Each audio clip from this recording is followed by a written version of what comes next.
Assalamualaikum warahmatullahi wabarakatuh. Halo teman-teman, semoga kabar teman-teman semua hari ini sehat dan sukses selalu. Amin.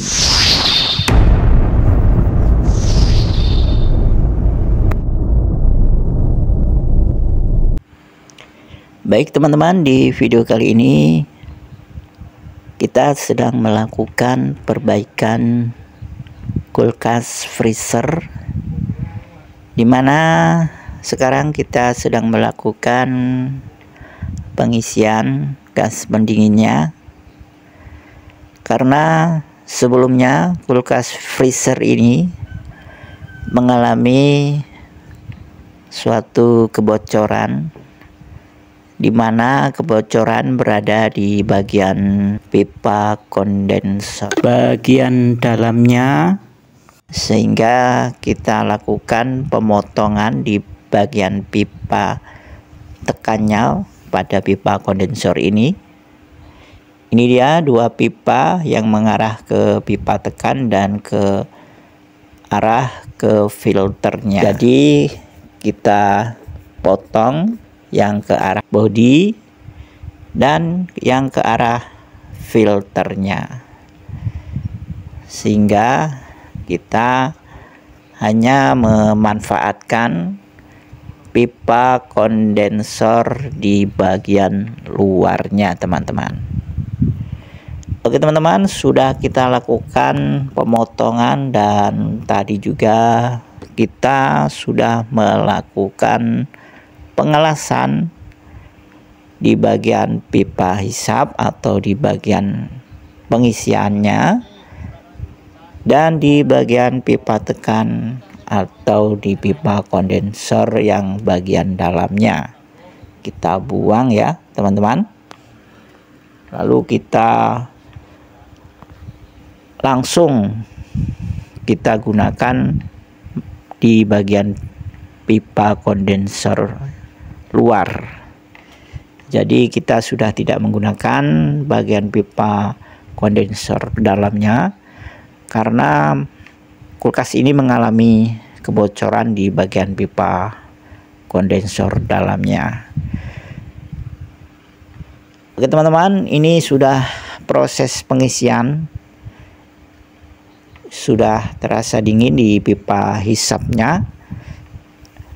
Ini suatu menandakan untuk pengisiannya sudah cukup, tidak perlu ditambahkan lagi ya teman-teman.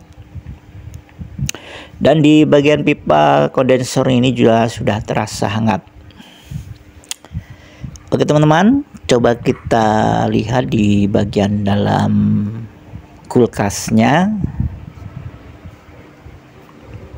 Di bagian freezernya kita lihat,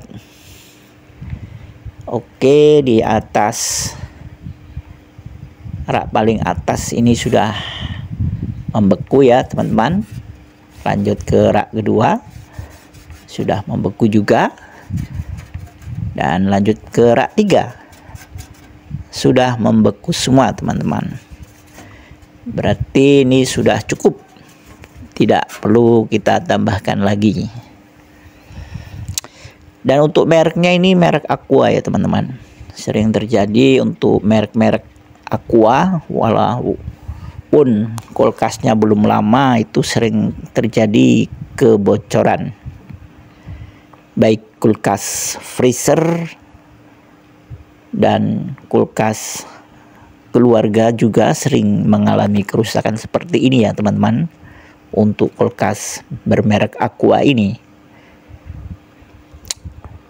Jadi ketika kita melakukan perbaikan, kita harus tahu apa penyebabnya. Jangan kita langsung isi kembali ya teman-teman. Yang namanya kulkas tidak dingin itu ada dua faktor ya teman-teman. Yang pertama mungkin karena adanya kemacetan, dan yang kedua mungkin karena ada kebocoran. Nah, jika kita buang dan kita isi lagi, sedangkan itu terjadi karena ada kebocoran, Berarti otomatis nanti kulkas tidak lama lagi akan mengalami tidak dingin kembali karena gasnya kembali keluar, teman-teman. Jadi kita harus tahu apa penyebabnya, bagaimana harus kita tanganinya. Yaitu tadi ya teman-teman, kita harus cek. Dan untuk kulkas ini ternyata bukan karena mampet atau buntu di bagian sirkulasi instalasi freonnya. Ternyata kulkas ini mengalami kebocoran ya teman-teman. Dengan apa kita tahu karena bocor, teman-teman? Itu sangat mudah sekali. Jika teman-teman membongkar atau memotong bagian pipanya, baik di pipa hisap, pipa tekan, jika itu tidak ada sama sekali freonnya, sisa-sisa freonnya sedikit, itu bisa dipastikan kulkas itu mengalami kebocoran. Nah, itu sangat penting sekali, harus kita pahami ya teman-teman. Dan jika kita potong bagian pipanya itu tidak freonnya tidak berkurang, masih sangat banyak sekali ketika kita potong.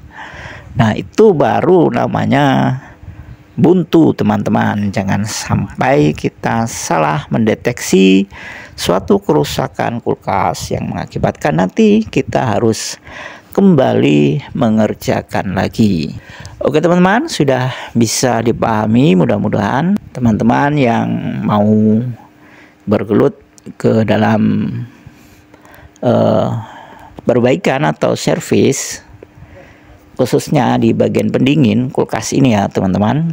Itu tadi sudah kita jelaskan masalah tersebut yang harus teman-teman ketahui jika kulkas mengalami kerusakan tidak dingin. Itu bisa diakibatkan adanya kebocoran dan juga bisa diakibatkan karena kebuntuan. Dua faktor itu harus teman-teman pahami dan jangan salah dalam penanganannya. Oke teman-teman, ini sudah kita lakukan penyegelan di mana sudah cukup untuk pengisiannya, dan untuk reaksi di bagian freezernya juga sudah nyata, sudah terbentuk bunga esnya. Jadi kita sudah selesai melakukan perbaikan kulkas freezer ini dan kita sudah melakukan penyegelan. Dan di saat kita melakukan penyegelan juga ya teman-teman, kita harus teliti. Kita harus teliti di bagian pipa penyegelan, baik di pipa pengisiannya ataupun di pipa vakumnya atau pipa untuk mengeluarkan udara ya teman-teman. Itu ketika kita melakukan penyegelan, kita harus benar-benar teliti. Jangan sampai kita sudah melakukan penyegelan, akan tetapi yang kita lakukan penyegelan tidak rapat teman-teman. Itu akan mengakibatkan juga kulkas akan kembali tidak dingin. Karena apa teman-teman? Karena freonnya kembali keluar. Jadi kita harus teliti, baik melakukan pendeteksian atau mencari kerusakan dan bagaimana penanganannya. Dan yang kedua, kita harus teliti di saat kita melakukan penyegelan. Oke teman-teman, semoga bermanfaat tutorial yang dapat kami berikan di kesempatan hari ini. Semoga kita dapat bisa berbagi kembali ilmu buat teman-teman nanti di saat kita akan melakukan perbaikan untuk barang-barang elektronik yang lain. Oke teman-teman, sampai jumpa lagi. Semoga kita sehat, sukses, dan jangan lupa dibagikan jika video ini bermanfaat buat teman-teman atau yang membutuhkannya. Buat teman-teman yang sudah setia bersama kami, dan jangan lupa di like yang belum, di subscribe. Semoga channel kami bertambah, berkembang, dan berbagi kebaikan untuk kita semua. Baik teman-teman, sampai jumpa lagi dan kami akhiri. Wassalamualaikum warahmatullahi wabarakatuh.